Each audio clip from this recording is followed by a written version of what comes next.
suis chargée de mission au service transport et mobilité de la direction Ville et territoires durables de l'ADEME.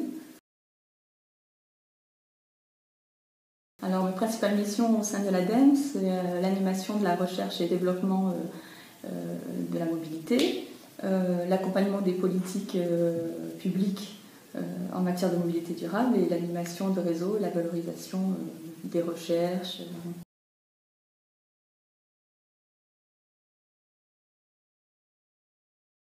Alors, il y a plusieurs avantages à mettre en place une démarche de plan de déplacement entreprise. Tous les acteurs y trouvent leur compte, que ce soit les entreprises, les salariés ou encore la collectivité. Dans les principaux avantages qu'on va trouver pour une démarche plan de déplacement entreprise, ça va être déjà de la réduction des frais occasionnés dans les déplacements domicile-travail, la diminution du stress et la perte de temps liés au déplacement professionnel. On propose une palette plus large de modes de déplacement. On diminue le risque routier lié au déplacement professionnel. Bien entendu, on diminue la consommation énergétique et ainsi l'émission de polluants liés au déplacement professionnel des salariés.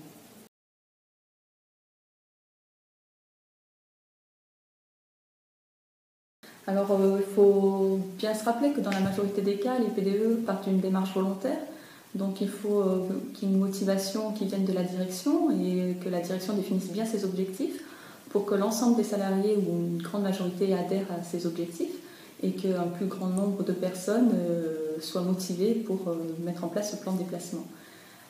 Ensuite, le deuxième conseil que je pourrais donner, c'est de bien définir les parties prenantes du plan de déplacement, à savoir les parties prenantes internes à l'entreprise, quelles sont les personnes qui seront présentes pour mettre en place ce plan, la direction, mais aussi quels salariés, les ressources humaines, etc. Et aussi toutes les parties prenantes externes à l'entreprise. Alors là, on va pouvoir se rapprocher des autorités organisatrices des transports qui, via notamment le Conseil mobilité, va pouvoir accompagner ces démarches, mais aussi les directions régionales de l'ADEME, les CCI, voilà.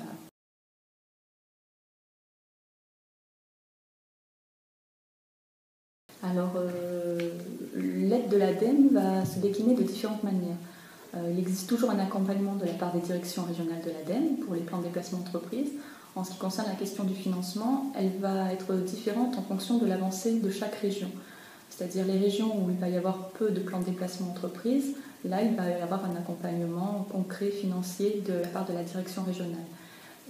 En ce qui concerne les régions les plus avancées, qui vont compter le plus de plans de déplacement d'entreprise, on va plutôt les inciter à accompagner les démarches atypiques avec de nouvelles cibles, les plans de déplacement inter-entreprises, les plans de déplacement de zone, les plans de déplacement inter-entreprises, ou alors les petites entreprises qui se lancent dans des démarches.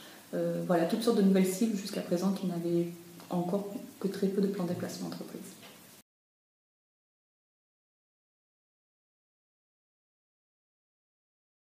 Alors la logistique urbaine, c'est un sous-système complexe du système urbain qui consiste à acheminer les marchandises à l'intérieur du centre-ville. La fonction transport urbaine est indispensable pour l'attractivité économique des villes. Elle reste cependant encore méconnue, assez largement méconnue par les politiques.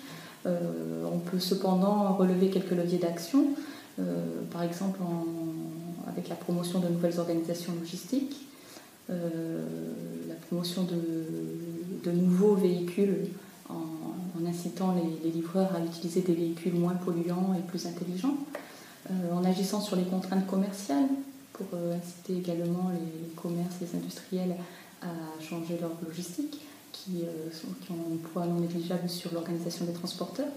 On peut agir sur l'aménagement urbain en facilitant l'accès des véhicules de livraison, en proposant des sites dédiés aux logisticiens. On peut également agir sur la réglementation locale en ce qui concerne l'accès des véhicules, en harmonisant les réglementations des différentes communes, etc.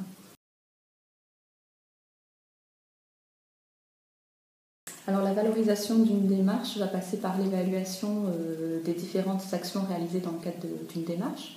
Cette évaluation va porter sur différents critères et on va pouvoir notamment regarder les gains énergétiques, les émissions de polluants, les parts modales, les accidents diminués, etc.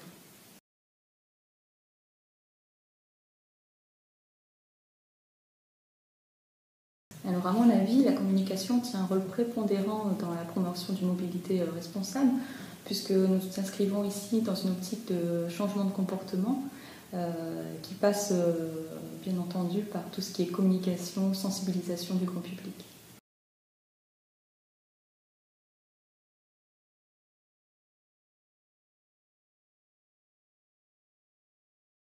Alors l'intérêt du Forum Green Code, c'est de communiquer à un large public sur les bonnes pratiques de la mobilité durable, de se faire rencontrer différentes personnes et d'échanger sur ces bonnes pratiques. Et j'ai adhéré rapidement à ce projet qui, pour moi, va valoriser toutes les bonnes pratiques de mobilité durable.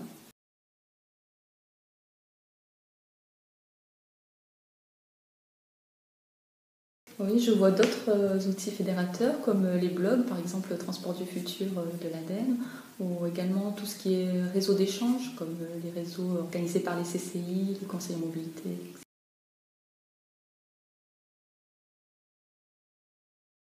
Alors pour l'année à venir, l'ADEME travaille sur un outil d'évaluation des plans de déplacement d'entreprise.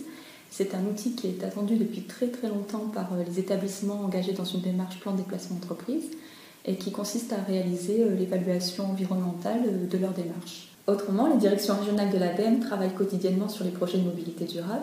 Alors ça peut être les projets de plan de déplacement d'entreprise dans l'accompagnement des démarches, mais également toutes les démarches d'écomobilité scolaire, l'accompagnement aussi de sites de covoiturage, d'autopartage, l'animation de réseaux. Nos directions régionales sont très présentes globalement sur l'ensemble des projets de mobilité.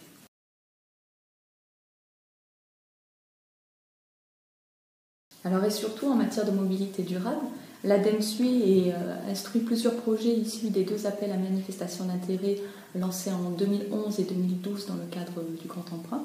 Ces 2 appels à manifestation d'intérêt ont pour but de proposer des projets innovants en matière de mobilité durable, incluant plusieurs acteurs, les opérateurs de transport public, les fournisseurs d'énergie, les industriels, les assureurs, mais également les collectivités, les autorités organisatrices des transports.